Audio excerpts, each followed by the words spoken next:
Excuse me, Michael. Why are young people becoming Catholic?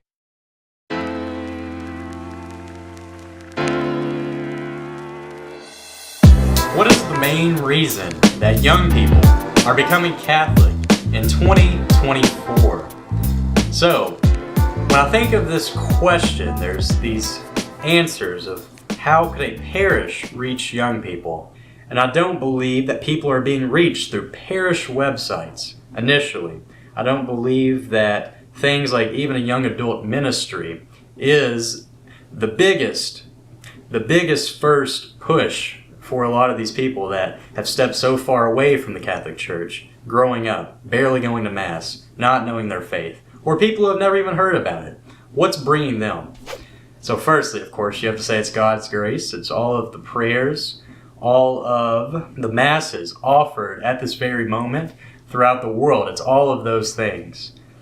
So we could end the video there, but I would like to share with you another thing, another insight. This may be helpful if you're an old person or even a younger person to really get to the heart of how to attract more and more people to the church nowadays, because these young people aren't growing younger. No, they're only getting older and becoming a wider demographic, a wider percent of the population. So if you're not able to reach them now effectively, you'll never reach them. And this is really the key stage where they are searching. Once they have a wife and children and a career, they're not searching as much. They're sitting on the couch watching Netflix. And so this is the stage where you want to reach them at, the college age, because they're leaving their parents' home, they're going out into the world on their own. And so during the pandemic, those structures were lifted, taken away from a lot of people my age. They were things that we depended on, things that kept us asleep. We, of course, always were disgruntled with society, with the problems. I don't even have to list them. You already know what those are. And so, young people, they aren't given any responsibility. Nothing's asked of them. Nothing is given to them either. No charity.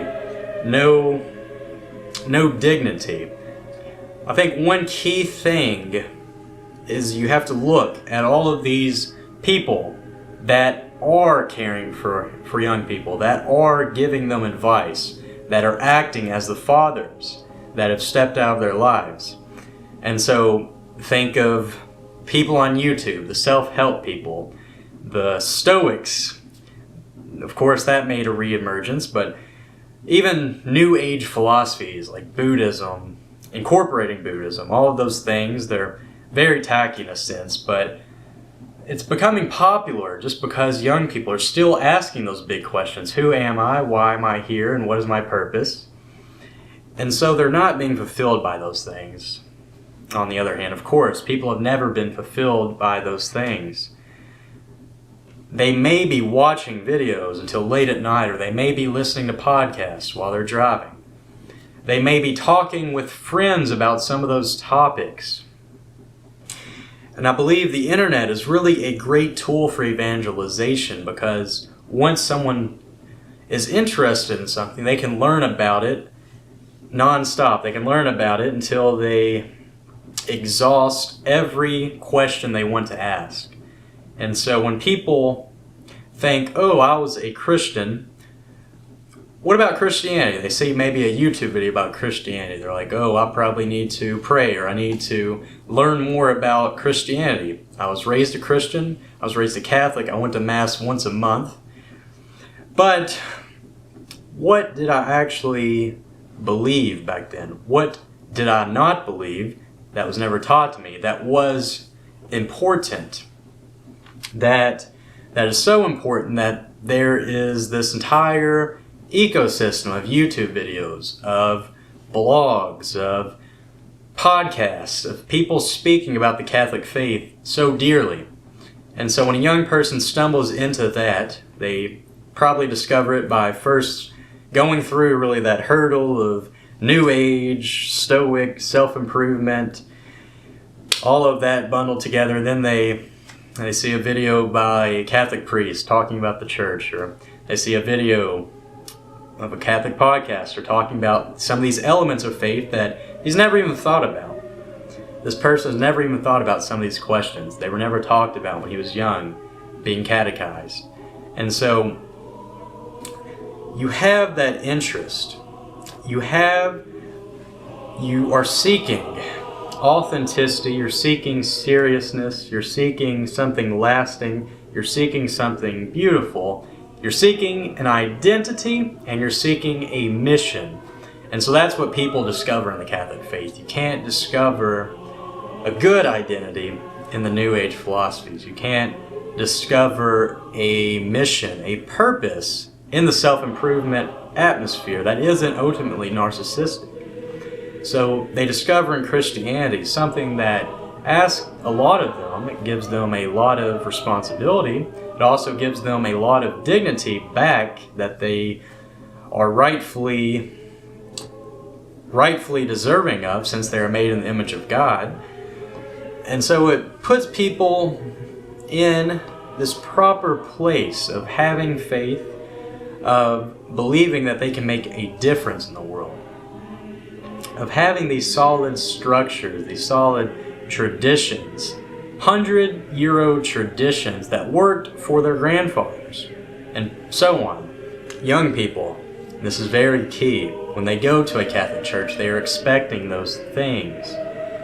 And so, for me, it was not something that threw me away when I didn't find all of those things clear-cut. Here they are, laid out for me. Because I did have a deeper commitment than something that was just fleeting. It was really a deep decision to pursue the Catholic faith. And even if it took me a year after that decision, it still eventually happened because I was always interested in it, seeking it. And so I'm not exactly sure where some people might have that interest but then instantly be turned away. But I think a lot of people go to Mass and they might be surrounded by old people. They might be surrounded by this atmosphere, which seems like it's from the 70s. There's 70s music.